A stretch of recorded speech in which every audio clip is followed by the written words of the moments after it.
நம்ம கூட அடுத்து வந்து கார்த்திக் அண்ணா அண்ட் காயத்ரி வந்து ஜாயின் பண்ண போறாங்க. ஸோ அவங்களோட லவ் லெட்டர்ல என்ன மாதிரியான விஷயங்கள்லாம் இருக்கு அப்படின்றத நம்ம பார்க்கலாம். ஸோ லெட்ஸ் வெல்கம் கார்த்தி அண்ணா அண்ட் காயு.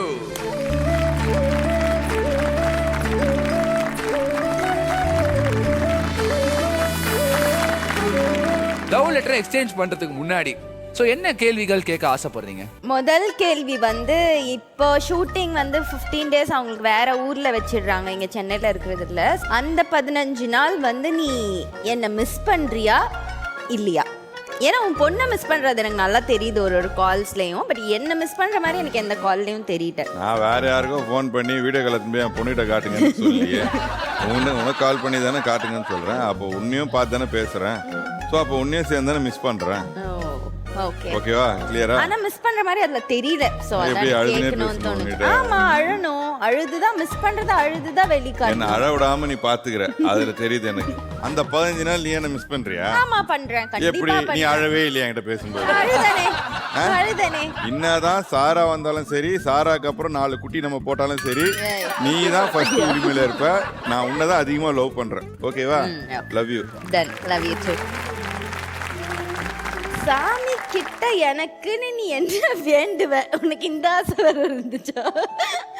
சாமி கிட்ட நான் வேண்டது நிறைய விஷயம் இருக்கு. பட் எனக்கு வந்து என் ஹஸ்பண்ட் ஹீரோவா பண்ணி எனக்கு ஒரு ப்ராஜெக்ட் பார்க்கணும் ஆசை. அது சீரியலா எனக்கு தெரியல, கடவுள் புண்ணியத்துல அது எதுவானாலும் ஓகே, சீரியலா வெப் சீரிஸா வாட் எவர். ஆனா எனக்கு என் ஹஸ்பண்ட் ஹீரோவா பண்ணி நடிக்கணும் அப்படிங்கறது ஆசை. நான் அது எப்பவுமே கடவுள் கிட்ட, அது எல்லா வைஃப்க்கும் எல்லா கேர்ள் ஃப்ரெண்டுக்குமே இருக்கும்ல ஆப்வியஸா. ஸோ எனக்கும் அது இருக்கு. ஸோ அது நான் நிறைய வேண்டியிருக்கேன். ஸோ அடுத்ததா முக்கியமான விஷயம் அந்த லவ் லெட்டர், அதை வந்து பரிமாறிக்க சொல்லலாமா? கண்டிப்பா. என் இனிய பொன் நிலவே, வரமாய் வந்தவளே, என் வாழ்க்கைக்கு வந்தவளே, ஒரு கல்லாய் இருந்த என்னை தீட்டி தீட்டி வைரக்கல்லாய் மாத்தினாய். இது அவனே புகழ்ந்து எழுதிட்டான். ஒரே நிமிஷம், ஒரு லவ் லெட்டரை லவ்வோட படிக்க சொன்னா என்னன்னா ரோஸ்டா இது? அதுவும் வைரோன்னு அவனே சொல்றான் பாருங்களா. அதுதான் இருக்கிறதுல அல்டிமேட். இல்ல இது ஒத்துக்கப்படாது. ரோடு போட தேவைத்தார், நீதான் எனக்கு கிடைச்ச ஆஸ்கர். ரவுண்டா சுட்டா தோசை, உன்னை லவ் பண்ணிட்டே இருக்கணும்னு ஆசை ஆசை ஆசை ஆசை ஆசை. Hi husband. அம்மு, நான் உன்னை எவ்வளோ லவ் பண்ணுறேன் உனக்கு நல்லா தெரியும். நான் ஒரு நல்ல ஃப்ரெண்டா, ஒய்ஃபா, அம்மாவா இருக்க by பண்ணுறேனா? Try பண்றாளாம்.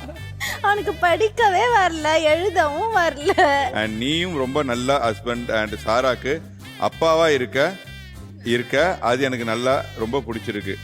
I love you and you know that எனக்கு எது பிடிக்குமோ அதை உடனே செய்கிற ஆள் நீ. ஸோ உன்னை விட எனக்கு நல்ல ஆள் கிடைக்கிறது கஷ்டம். ஸோ அதான் அந்த ஆண்டவனே நம்மளை சேர்த்து வச்சிட்டான்னு போல. ஷூட்டிங் மட்டும் என்னை விட்டு 15 டேஸ் வேற ஊருக்கு போகிறல்ல, அப்போ நான் உன்னை ரொம்ப மிஸ் பண்ணுறேன். ஸோ இந்த ஷூட்டிங்கை வேணா தூக்கி போடு. அம்மா எனக்காக இந்த ஷூட்டிங்கே வேணாம், எனக்காக தூக்கி போடு அம்மு, எனக்காக. கீழே என்ன போடுற? சும்மா சொல்றேனா? ஆஹா, சும்மா சொல்றேன். சம்பளம் முக்கியம், அப்போதான் நான் என்ஜாய் பண்ண முடியும். I love you, give me உம்மா. வித் லவ் பயங்கர லவ்லியா வந்து போயிட்டு இருக்கு. ஸோ அடுத்ததா நம்ம யாரை கூப்பிட போறோம் அப்படின்னா நம்மளுடைய செந்தில் அண்ணன் ராஜலட்சுமி அவர்களை தான் கூப்பிட போறோம். Please join us. நம்ம நிறைய ட்ராவல் பண்ணுறோம், நிகழ்ச்சிக்காக நிறைய ட்ராவல் பண்ணுறோம்.